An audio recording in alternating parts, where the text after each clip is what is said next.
To figure out free agency and the draft, we also have to figure out Vic Fangio. And both things go hand in hand.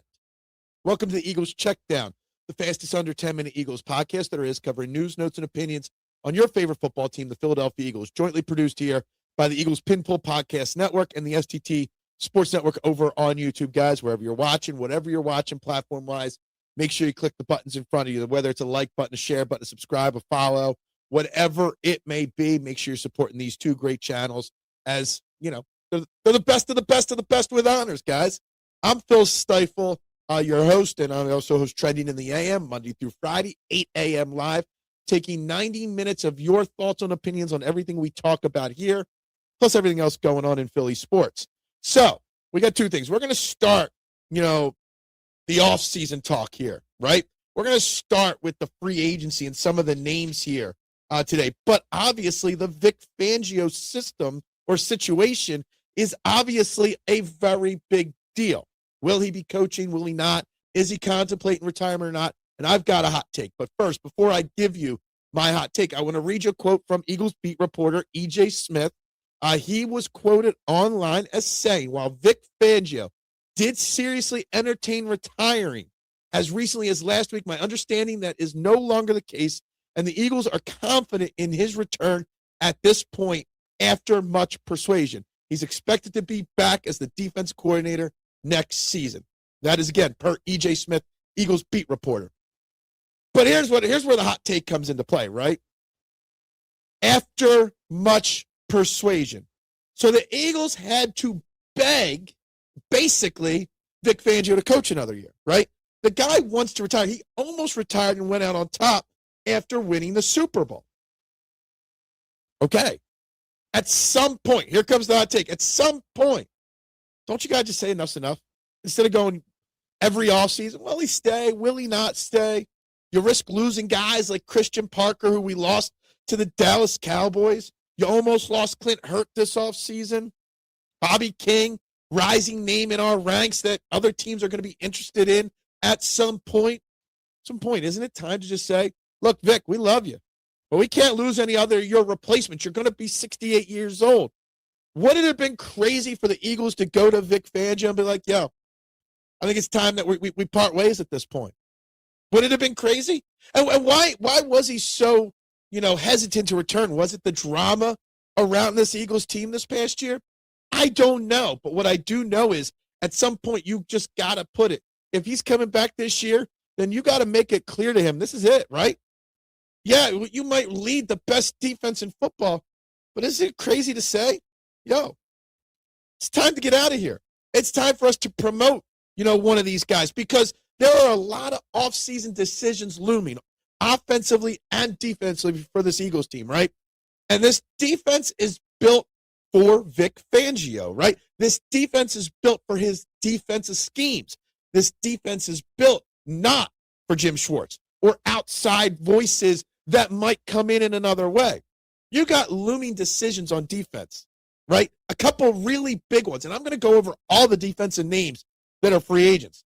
Some of them don't matter, but some of them do. Brandon Graham, whether he retires or not, whatever, right? Josh Usay, Azeez Ojulari, we didn't get much out of them this year production-wise. Heck, Ogbo Aquinokwo, I don't even think he played a snap for the Eagles this year, right?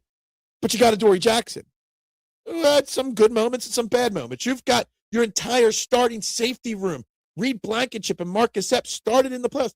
They're free agents this year. You've got Jalen Phillips, who we loved getting at the trade deadline.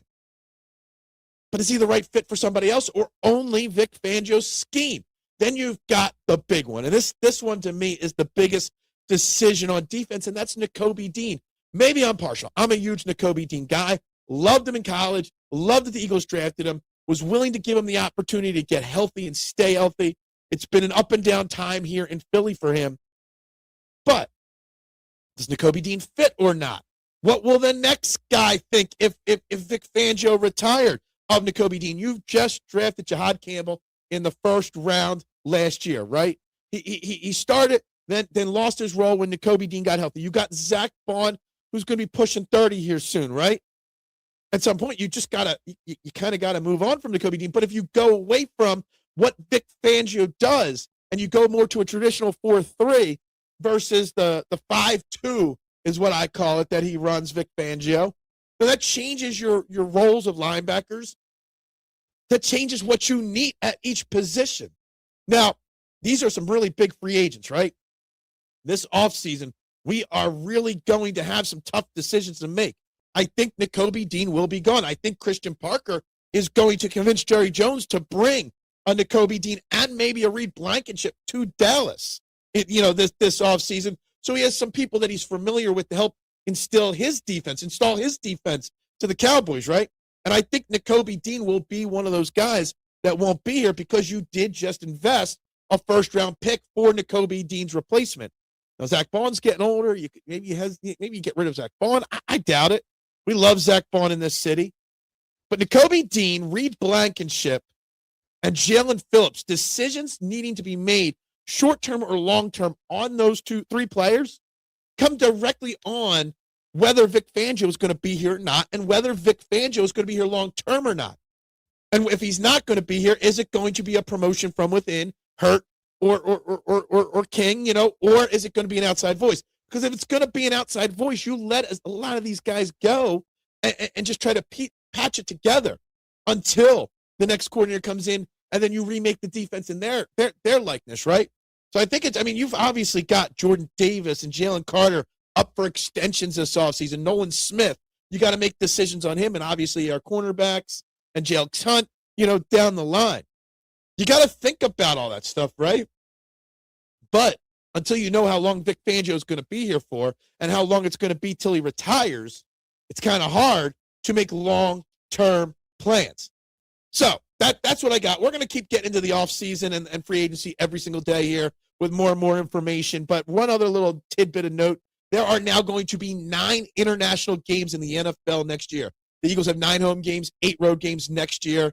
Hopefully we do not lose one of our home games like we did 2 years ago when we had to play in Brazil. 9 games, 3 London games, Madrid, Spain, Mexico City, Munich, Germany, Rio, Brazil, Melbourne, Australia, and Paris, France. We will not be going to Paris because the Saints are already been linked as one of the 2 teams playing in Paris, and we're not going to be playing them.